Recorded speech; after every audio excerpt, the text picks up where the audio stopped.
Good afternoon. Thank you very much for attending this very important session on subverting silences, absences, and distortions in the curriculum, decolonizing education through African studies. I'm Professor Joyce Hope Scott from Boston University, African American Studies Department. In her article, Teaching Africa, Presenting, Representing, and the Importance of Who is in the Classroom, Laura Rootley reminds us that the classroom is a political and cultural site, not an isolated one. Rather, it is one shaped by the broader political, social, and cultural context in which it sits. The key point of her argument is the significance of difference and power relations within the classroom, not only when these are manifested in the identities presented in the classroom, she maintains, but just as importantly, when they are not. She goes on to underscore the fact that teachers teaching about the continent of Africa need to confront the preconditions and power relations that form their classroom context. That is to say, positionality and representations profoundly shape our engagement with people in the world as members of the learning community. Who is in the classroom particularly matters when teaching material are embedded in ongoing colonial relations, disrupting students' assumptions, such as their alignment with Western actors who will solve Africa's problems, may therefore involve disempowering them. However, by doing so, it's possible to potentially establish more productive starting points for learning about Africa. The lack of knowledge is not merely an oversight. Rather, it's a performative element.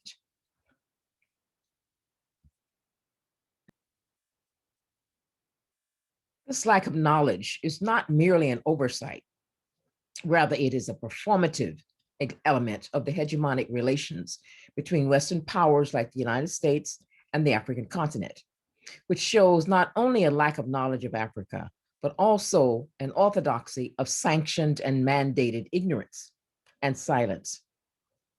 And what Diane Brendan calls also of entitlement and privilege that began with the transatlantic trafficking in captive Africans, followed by the Euro-American need to justify a 400-year theft, enslavement, and chattelization of millions of African men, women, and children. So in terms of subverting the silences and absences and distortions, which is what we're interested in this session, what are the issues, the debates, the silences with representations of Africa in educational institutions, more broadly here in the United States? And in which ways do these issues perpetuate educational inequities? The silences I'm arguing here, absences and distortions about Africa and people of African descent, can be traced squarely to Europeans' fabricated images of Africa as the perverse opposite of Europe's, which was seen as superior. Europe's own idea of itself was thus predicated on its image of Africa and other regions, all considered backward and deficient in comparison to Europe. From the 17th century onwards, debates over the slave trade, racism, and colonization helped crystallize these negative narratives in colonial discourses. Those opposed to the infamous trade, like abolitionists, still promoted distorted ideas about the continent by arguing that Africa was only a place of suffering because of disease, famine, and poverty. For them, though trafficking in Africans was wrong, the continent was still full of savagery and constant war.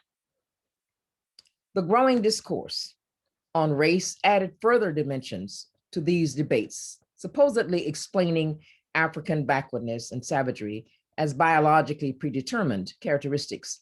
Social Darwinists such as Herbert Spencer and eugenists such as Francis Galton exerted enormous influence and lent credibility of this kind of generalized xenophobia.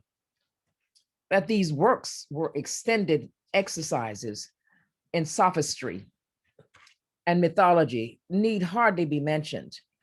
The discourse and pseudoscience representing Africa and its people as backward and barely human served to justify enslaving them and keeping them economic prisoners. Colonialism went even further because of what Europeans thought they knew about Africa, a land of fantastical beasts and cannibals, slaves, backwards races, and so on. The colonial powers managed to convince themselves that they were subjugating Africans and others for their own good. Europeans' violent intrusion onto the continent was then ongoing to enlighten benighted souls and be a benefit to them. In 1885, European leaders met at the infamous Berlin Conference to divide up Africa and arbitrarily drew up borders that exist to this very day. With the exception of Ethiopia and Liberia, all the states that make up present-day Africa were parceled out among the European colonial powers. Within a few years after that meeting, with the scramble for Africa through its petitions, European colonists destroyed existing local structures and centralized all authority with their alien administrators. Using these and other methods, the imperial powers brought their racial denigrating narratologies along with them in the education and socio-cultural structures that they imposed on the African people. Colonial education was used to remove the colonialized people from their indigenous learning. Colonizers wanted African people to be useful and qualified personnel for their economic development, first of all. And secondly, colonial education was a means to proselytize Christianity and win converts to that foreign religion.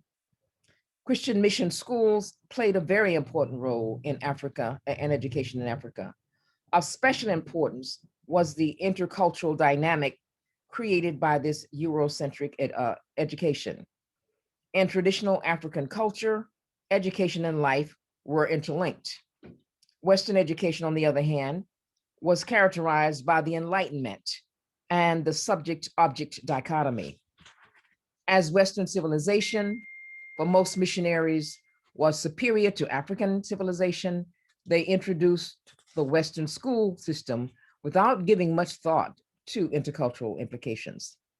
The message preached by missionaries was one that encouraged Africans to rebel against and reject everything that formed the foundation of the African family, their culture, spirituality, and societal traditions in general. Most missionaries new to Africa advocated and taught that Africans were lazy, were not using their land adequately, and so it was in their best interest for Europeans to use it. Colonization and its distorting education was effective in removing the colonized people from their indigenous learning structures and drawing them toward the structures of the colonizers. Therefore, as Michel Foucault notes, quote, "It is canonical knowledge that establishes the power of the colonizer, I, over the colonized other." Thus, white supremacy manifests in the social, economic, political, and cultural history of European expansion, which was established in the belief that the superior races have the privilege and the duty to civilize and exploit the less fortunate inferior races of Africa and other non-white peoples of the world. Kenyan writer and activist Ngugi wa Thiong'o wrote about the impact of colonial education on indigenous Africans in his book, Decolonizing the Mind, where he says, quote, "The process annihilates people's belief in their names, in their languages, in their environment, in their heritage of struggle, in their unity, in their capacities, and ultimately in themselves. It makes them see their past as one wasteland of non-achievement, and it makes them want to distance themselves from that wasteland and makes them want to identify with that which is farthest removed from themselves. Western colonialism has not been content with just pillaging human and material resources to sustain and consolidate the power over the colonies. But the necessity was also to destroy indigenous cultures and values, religion, language, dress codes, and you name it, and supplant them with a distorted and totally ambivalent version that they appropriated for themselves. Frantz Fanon asserts, quote, that colonialism is not satisfied merely with holding people in its grip and emptying the native's brain of all forms and content, but by a kind of perverted logic, it turns the past of the oppressed people and erases, distorts, disfigures, and destroys it. This work of devaluing indigenous knowledge is, in fact, the foundation of promoting white supremacy. The results has been the predominance of European values, norms, behaviors, and knowledge in school curricula and in the broader cultures of African countries. This is evident and not only in countries on the continent of Africa and other past or post-colonial societies, but in the US as well. And talking about the United States now, typically and historically, American public schools have failed to provide a quality education for African-American students. Some educational scholars argue that this failure was an intentional means of miseducation, educating the masses of Blacks in order to prohibit cultural and intellectual liberation. Blacks have designed since the 1700s because of this, like engaged in a process of designing independent schools to meet their cultural and intellectual needs of them and their children. Towards the end of the 19th century, there were Black independent schools, and they were eventually replaced by public schools. As a result, by the end of the 1900s, a majority of Blacks were schooled in American public schools and thus socialized in the thought and reality of European culture with its denigrating discourse about Africa and African descended people. Educational leader and scholar, Dr. Carter G. Woodson, argued that Black children were not reaching their potential because they were in schools that isolated them from African culture and traditions and valorized the European culture. He therefore supported an educational system experience that addressed the historical legacy and experiences of Africans and Black Americans. In his well-known book, Miseducation of the Negro, Dr. Woodson analyzed the state of American education and referred to it as a system wherein the Negro's mind has been brought under the control of his oppressor. Like this aim of white supremacist education in the US, Kelly and Altbach state that European colonial schools function to extend foreign domination and secure economic exploitation of the African colony. Our view of Africa and what it represents today in most US schools is based squarely on a long history of the ontological construction of Africa and Blackness as deficit. The American school curriculum has taught explicit racist ideologies as fact. 19th century geography textbooks were used to teach children about different races, presumed to be fixed, naturally occurring categories of the time. Within the extent of a racial hierarchy. These hierarchies consistently ranked white people as the superior race and often treated them as the natural standard for humanity. Descriptions of non-white peoples in the 19th century textbooks included pseudo-scientific ascriptions of inferiority. People of African descent were widely characterized as unintelligent, immature, poorly equipped to handle themselves without the assistance of white people. Racial minorities, others were often depicted in outlandish terms that created a sense of otherness as well. What emerges from this is a series of anti-Black narratives, a vast array of negative images, narratives about Black people and Black Americans in particular, have been constructed and used in school curriculum to the effect of maintaining white supremacy in the US. Negative appraisals of African descended people have been used to justify their enslavement and exploitation since the era of enlightenment, as well as their continued struggles with poverty and Reconstruction. Ruth Elson's 1964 study provides a comprehensive analysis of these representations of Africans and Black Americans in US textbooks from the 19th century forward. She makes note that the same geography courses that taught that whites were at the top of the racial hierarchy taught that Black people were on the bottom rung. Some textbooks spoke of Africans as lacking humanity. These types of observations extended to Black Americans too, since races were judged to be fixed categories at the same time. Stereotypes that Black people were irresponsible, childlike, naturally subordinate to whites appeared in reading comprehension exercises and math problems in elementary school textbooks, according to her study. In one textbook, an author wrote, quote, "Nature has formed the different degrees of genius and the characters of nations, which are seldom to change. Hence the Negroes are slaves to other men," end quote. Thereby implying that slavery and other inferior positions in society were natural places for Black people.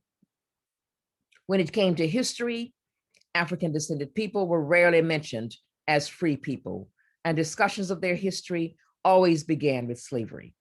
Rather than their heritage from well-established African cultures, even though many European traffickers in stolen Africans were aware of the rich cultures, skills, and expertise of those they captured and enslaved. Furthermore, scientific racism, the use of pseudo-scientific research to argue for the inferiority of some races over others, figured prominently in discussions of Black people in biology during the 18th century. Violence against Black people has also been normalized through the frequent and sometimes casual representations of them in situations of suffering in books like the infamous 10 Little, I'm going to say Negro Boys, but you probably know what the actual title is. And this was, in fact, a counting book. So what is, in essence, the scenario here? I want to again, just get the screen and share it a bit with you to put up a brief PowerPoint to, again, go over in more detail some of the issues that I've brought up.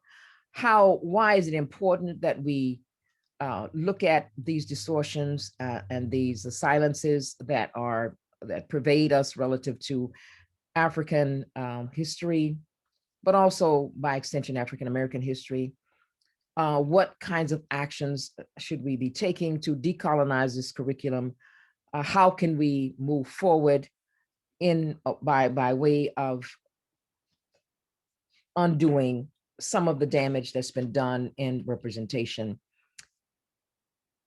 One of the first points that's often delivered really amazingly by people who should know better is that Africa is one country. And in fact, we know, and most teachers certainly today know, that it is a continent, the second largest continent, comprised of 54 recognized countries with an estimated 15 to 1,000 different language groups and as many different cultural groups as well. So how do we go about deconstructing this mono narrative then, which sees Africa as one country and decolonizing the curriculum? Some excellent work has been done already here with maps, and one of the ways that many teachers are attacking this, obviously, is with map exercises. The map on the left put there because this is essentially a lot of times the superficial reference that many Americans have to Africa. They look at the entire continent, and the north side may be democratic, then the rest is desert. Ebola is in West Africa, AIDS in Southern Africa, and the rest of it is Hungary or whatever in Hungary, or they know about the penguins of Madagascar. But essentially the actual size is certainly much more impressive. And we see in true stark relief that all of these incredibly the incredible size of this continent by all the countries that could actually fit into it. We think about African history. One of the mistakes that we make is to think that it is a new player on the block, the new boy on the block, so to speak. But essentially, Africa has been a part of the globalization of the world of trade and so on, since, at least as this map points out, 1200. This is during the medieval period and so on. Long before the transatlantic trafficking in captive Africans, and long before European colonialism. As you can see here, these major routes that intersect and intellect Europe, Asia, North Africa, as the Nile Delta, the sub-Saharan African area, West Africa, East Africa, and the entire continent of Africa is linked into,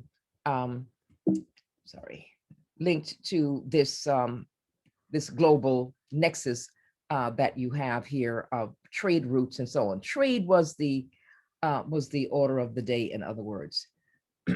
Before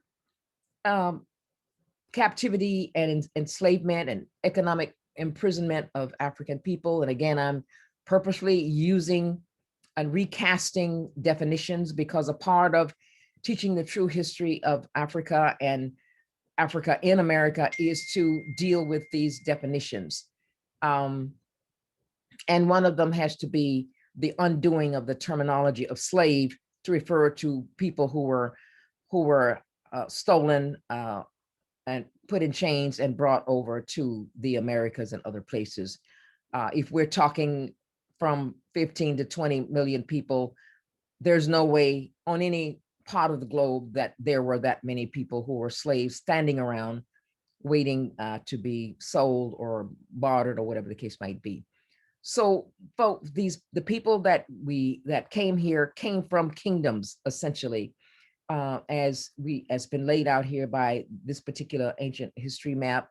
And they came from, and Africa continues to be today, the absolute continent of great wealth, with all of these features that are there. This is a part of African history that flies in the face of it as a starving country with children with distended bellies and only war and diseases.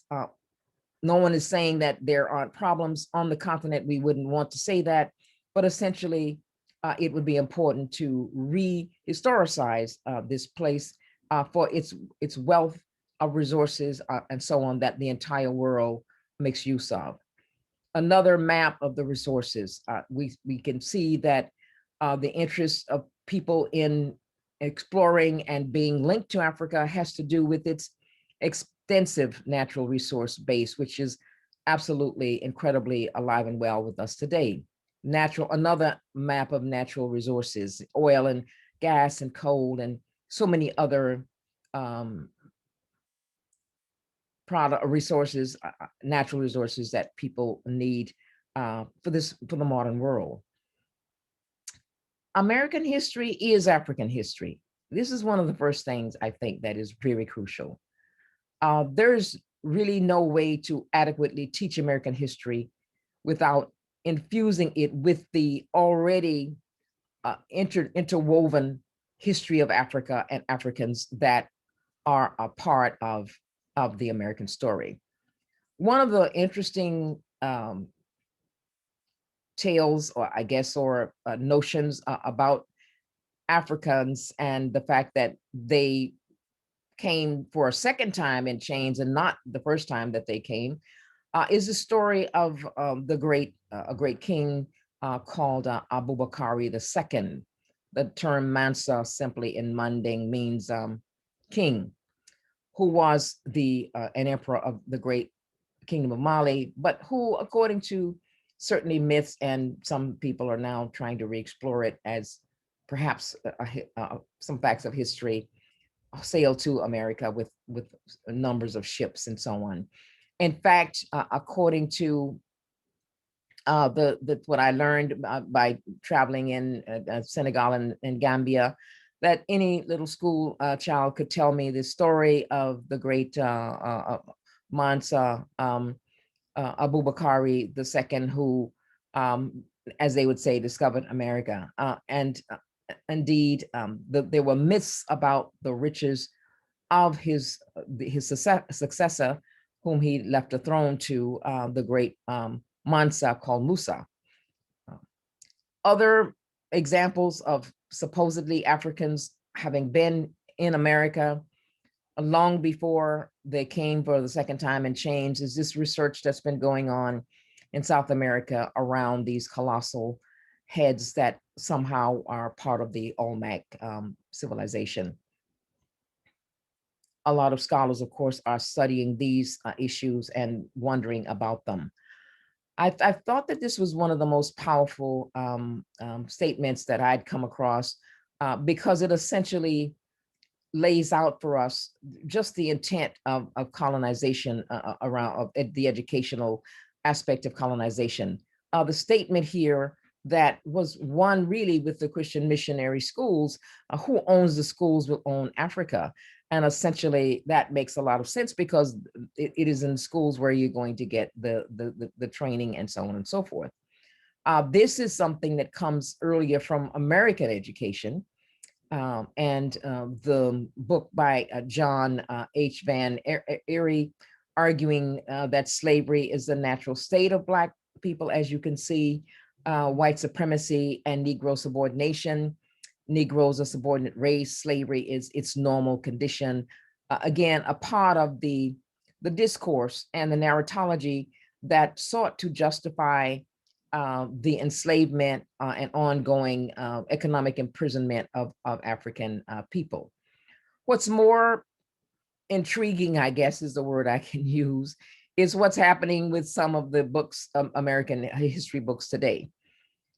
This book on the left, though, this passage from a chapter in the Virginia grade book, looks at what they're calling Negroes as, coming like any other immigrant group, being met happily by a white American, and so on and so forth. And then what's even more perplexing is the one on the right, which appears in a McGraw-Hill World Geography textbook. The Atlantic slave trade between the 1500s and the 1800s brought millions of workers from Africa to the southern United States to work on agricultural plantations. This completely erases, it sabotages and totally distorts the brutality of what happened to Africans who were brought here in chains and impressed into as economic prisoners, essentially, on these places that are euphemistically and nostalgically referred to as plantations, but as Edward Baptiste says, were really slave labor camps, essentially. There's also so much that Africans have done in this country after coming here in chains and so on. One of the most interesting, many of you probably know about this already, because I'm sure it probably came up again now that we have been struggling with this terrible epidemic and outbreak that we've been dealing with for the previous 2 years.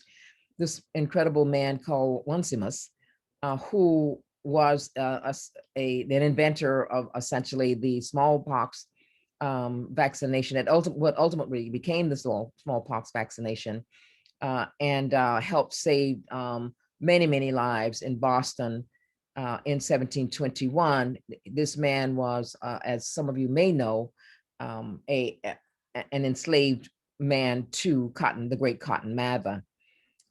Beth Israel Leahy Health Center has recognized him with this moment, medical moment it's called here, and that is really a laudable attempt to retrieve something that that we should have definitely learned about a long time ago.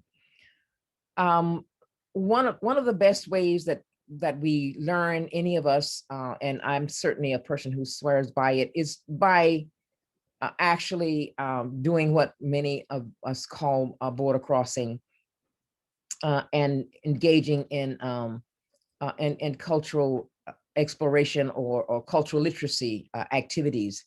And what I want to just share again is what actions are being taken. How can we reframe studies? Why is it important to do so? I want to answer those questions by just looking at some of the extraordinary things that I've learned in traveling, but certainly that are not only available through travel, but can actually be also explored with study and texts and other kinds of resources. One of the important, I guess, realities for us to understand today is that Africans are not sort of standing by waiting for Westerners to come along and save them. They're actively engaged in the revalorization, as a term they call it, of what is referred to as an African Renaissance or Africa Rising. And the article in Time and the Economist is extraordinary information about the role that African countries are playing in the new economic rebirth, or the newest economic figures and success stories on the globe today. This Renaissance is represented in Dakar, partially by this extraordinary monument, which is in Dakar, the capital of Senegal, with the idea of the family, the African family, being the center of the Renaissance and of Africa Rising. Alongside the cover of this book that is Africa is Not a Country, that shows just the variety and the complexity of Africa as a continent, where we could hardly talk about it as being represented by one type of person or one ethnic group as being the representation of it. Decolonizing the history of Africa. This is vital for us in terms of global awareness in the 21st century. As I've said, they're not waiting for us to come to their aid. They're initiating interventions to help themselves. The unveiled truth, when we look at a lot of the truth, is that they're really linking to each other and people around the world, including people here in the United States, on an ongoing interpersonal basis, as well as an economic or entrepreneurial basis. So things are happening, and history is being made. History, the destructive types of distorted history that we have been so used to, is being countered in this decolonizing move, not only in the formal setting of the classroom, but in engaging out on an everyday basis or in international basis, transcontinental and transatlantic basis, between the people of the United States and of Africa. Their text messaging, which many of you know already, is so easy now to engage with. Zoom is so easy now to establish. You can set up actual classroom situations with people in Africa. That's very easy. Hollywood, which has been one of the biggest disruptors and the biggest purveyors of false information and denigrating information about Africa, is being challenged by Nollywood, which is the Nigerian film industry.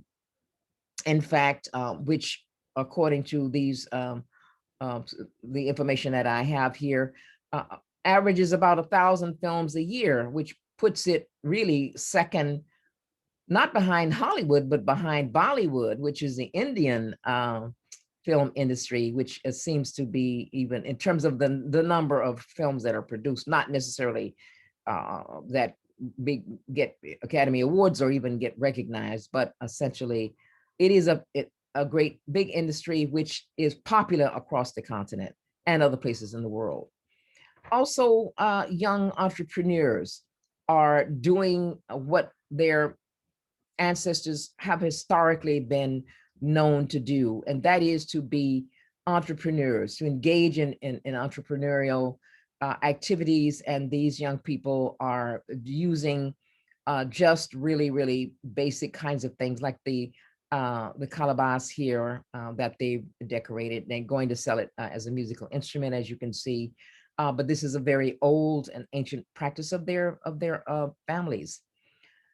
The Africans have always been very, very dedicated to education. It's typically a part of life in traditional Africa. It's not set aside in buildings separately like this. However, what's striking, what I've found in my travels and teaching and living in some of the countries is the incredible determination of people, sometimes without even children in the schools, to make sure that children have access to education. Not that that's unique to Africans. Other people have done the same thing, obviously.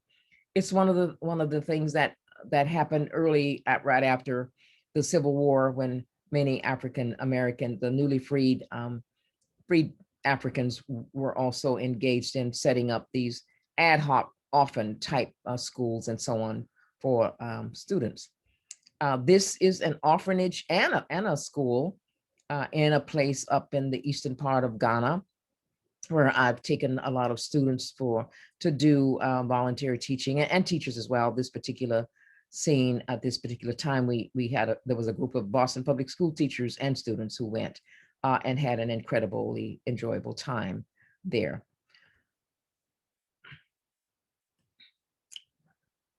African history also reveals the continuity and importance of historical kingship and spiritual traditions. These, again, I was fortunate enough to learn on site, I should say, which is not necessarily something that's so easily available to us if from books or anything of that nature. But we can find it in sort of alternative sources like YouTube videos, etc. And it's so important, I think, for us as educators to underscore for our students the importance of historical kingship and spiritual traditions of Africa. I've given a couple of examples here on the left. The king with the gold staff there that he is holding is King Potuzome Hakpon III, who has gone on to Alada. Now we can't talk about the king as is deceased, but this is a euphemism. But he was a king in the direct line of descent of the kings that we call the leopard kings of Dahomey. For those Wakanda, I guess, advocates, the leopard is really just a deformed, or the panther is really just a deformed leopard without his spots. So essentially, they refer to themselves as panther, the kings, but we would say leopard, and as we talk about it. The spiritual minister of culture here, again, very, very important in the community. And what is it that we should know about kingship? Because it's something that we learn from African history, which is different from what we know about other kingships. And that is to say that traditional kings of Africa were not just political leaders. Most importantly, they were heads of ancestral spiritual traditions of their society. They were the heads, they were the keepers, they were the promoters of the ancestral traditions, the spiritual traditions, the practices, the protocols, the rituals, and so on and so forth, beliefs, systems that was passed on. And so when Euro-Americans and other missionaries came with new religions, what they were doing is not just proselytizing people to a new faith, but also disrupting in a very fundamental way the epistemologies of African cultures, especially if kings like the King of Congo, decided to change his religion and his loyalties, leaving the country in a very precarious situation. This is not just something that I saw in Benin, which was that you saw a couple of shots from. I saw it first when I taught and worked in Burkina Faso, that the Mogonaba, his Bwango II, who was the or emperor, we would say, the Great Mosi people. And this dynasty goes back to the 12th century, to a warrior princess. I was so happy to learn that, that there was a woman warrior princess who is honored here in this tradition. And these are some shots from 2014, a few years ago, as you can see. Haven't been there in a couple of years. Also, and maybe more people may know more about this particular tradition, and that is the reigning the Asantehene in Ghana, who is the quote unquote emperor of the Asante people of Ghana, still respected, still consulted by Ghana's political leaders. Very, very elaborate ceremonies in terms of recognition of His Majesty.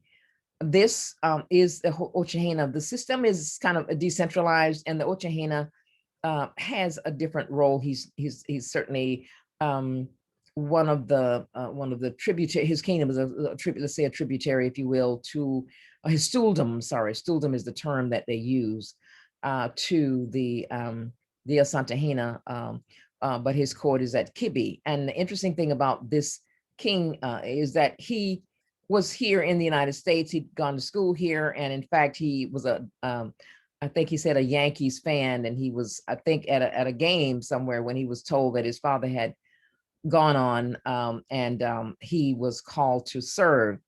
And he's an extraordinarily interesting man, because he's that bridge between the historical, traditional king and the one who's been educated in the West, but who still is committed to the traditions and education and environment. He's a very, very strong environmentalist too. Again, this is King Potosome of Porto Novo, who was a great fan and a great supporter of students that I brought there, and other travelers, because there weren't always students who went, but he always gave us an audience. And as you can see, his animal, his totem here, the leopard, as being the leopard king, and so on and so forth. Very, very extraordinarily generous man, who visited the United States with some information and talked to school children too, historically. And this goes across the continent. I wanted to show that it's not just in West Africa, but here in Morocco, which is in Northwest Africa, as you know.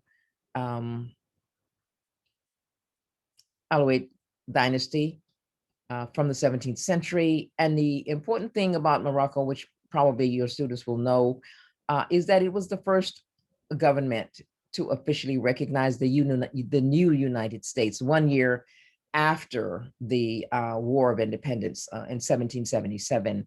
Morocco recognized the new United States. So there's always been a very good relationship. Again, historically speaking, teaching Africa, this would be important, because it's a part of American history to know this fact.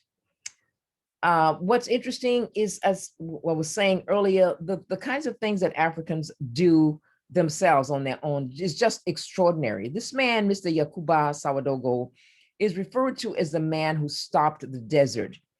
Why? Because he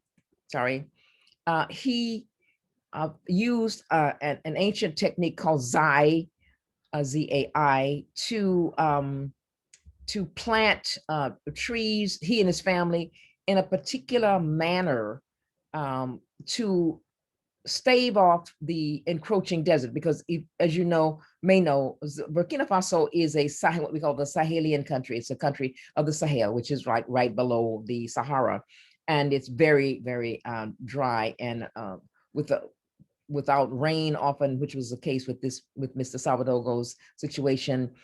he in fact went ahead and decided to go ahead and use his ancestral techniques of planting, and which is what he did there.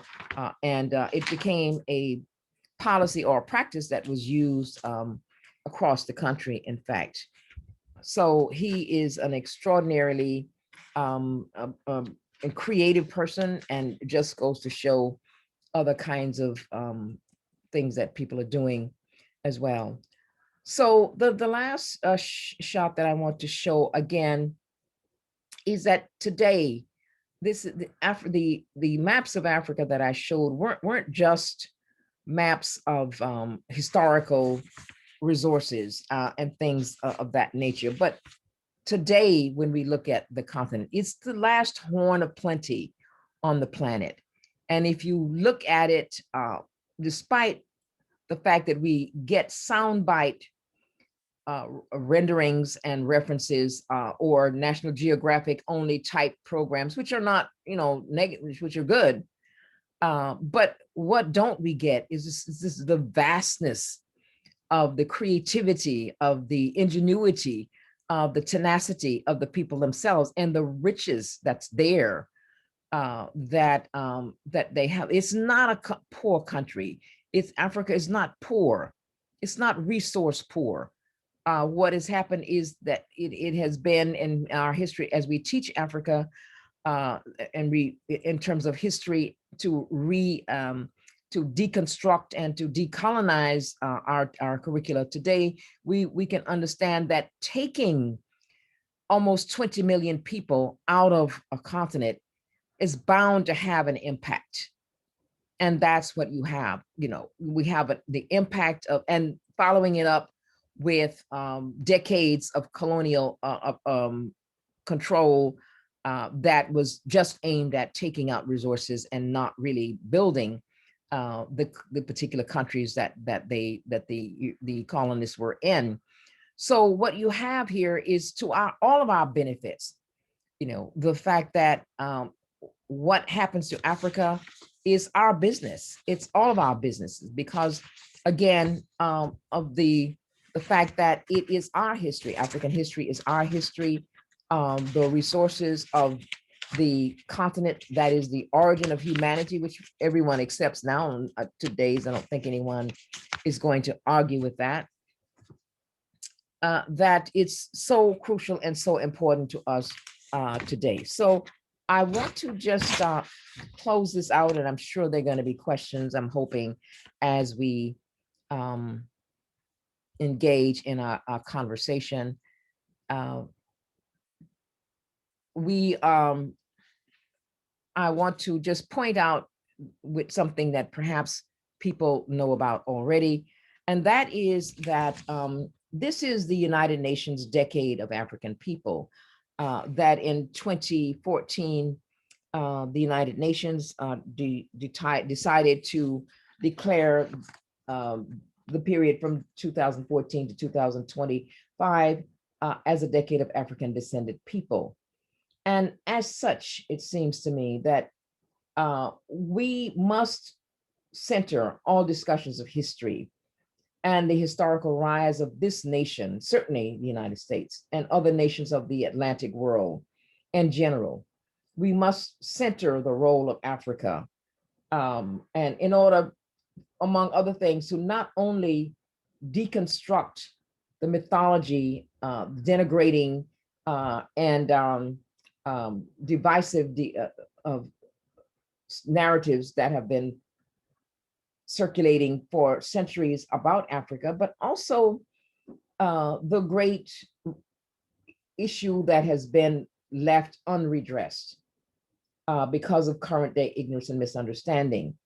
And looking at the immense contributions made to civilizations of the world in general, as well as to the development of the Americas and the Atlantic world in particular, there's clearly the necessity to truthfully and thoroughly redress the deep and permanent impact of our crime against humanity in that particular theft, the theft that was involved in helping to make this a great nation and other great nations. We mustn't forget to look at that as a part of the rehistoricizing of Africa's role and the centrality of reorganizing our curricula and inviting all students and all professionals, whether they're teaching or whether they're working with people, to look at what it is we need to do for ourselves.